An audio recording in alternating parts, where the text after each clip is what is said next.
Hello, I'm Brian from Megapixel. We're here at ISE. We are heading over to the Crestron booth where we It's a cool place with the huge displays, right?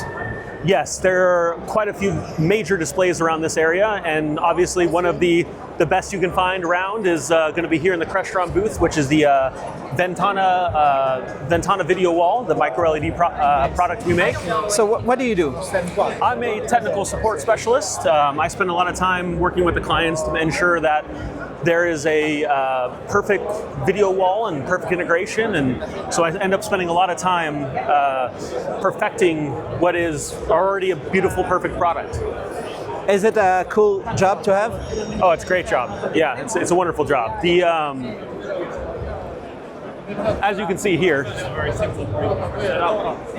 we have our matte version of the Ventana wall. Beautiful piece, great for showing off a lot of their content here at Crestron, and our partners here at Crestron were very generous and very nice to allow us to build the wall in here. A lot of times what we end up finding is, obviously, as you'll probably see in this video, a lot of these cameras are auto-focusing, which what ends up happening is you get these kind of weird moiré patterns that happen on the wall. So one tip I can give you is always do a little bit of a soft focus. Aim the focus a little ahead of the manual wall. Focus. A manual focus a little ahead of the wall. So if the wall is here, you want to aim your focus to be around here. And what that'll do is it won't allow what's called moiré to happen, where you have lines of pixels from the camera and you have lines of pixels on the LED wall, and they don't mesh well. So you have to focus in such a way that they bleed together, and you don't get those artifacts.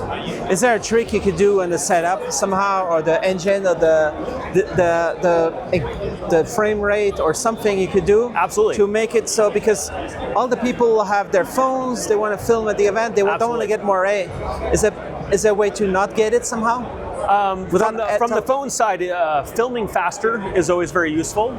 You want this wall to be at a very fast frame rate. Or what you can do, which is really nice, is one trick I always do is I hold my hand out in front of me like this, and I'll fix the focus on my hand, and then I'll step a little bit back, and then you will no longer have any moiré effect at all.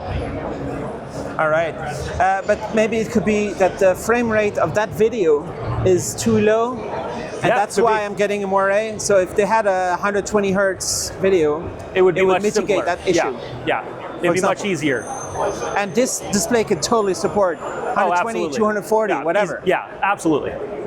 So you should just maybe tell the guys to render their videos in that, or maybe you could upscale all content to 240. Yeah.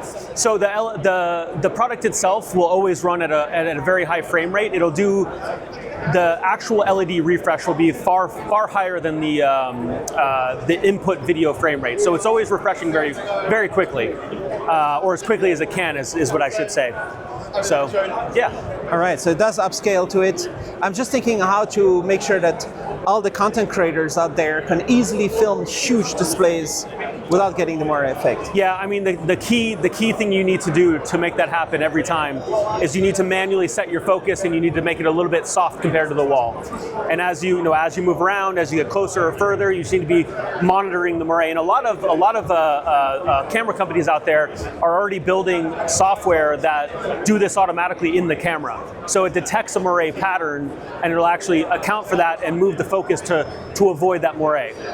Nice, just automatically detect with AI exactly that it's getting a moiré somewhere, and they detect it in the video feed, and they say, oh, we see a little bit of moiré, so let's change the focus on the camera a little bit.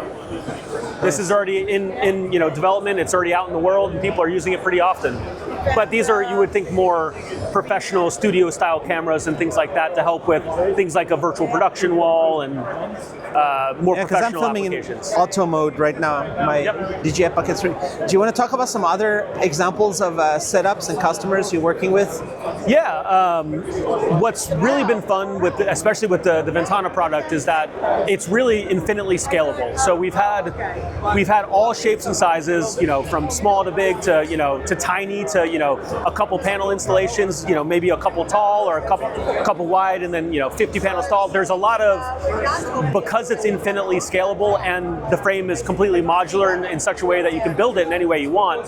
There have been endless amount of shows that have been in different shapes and sizes.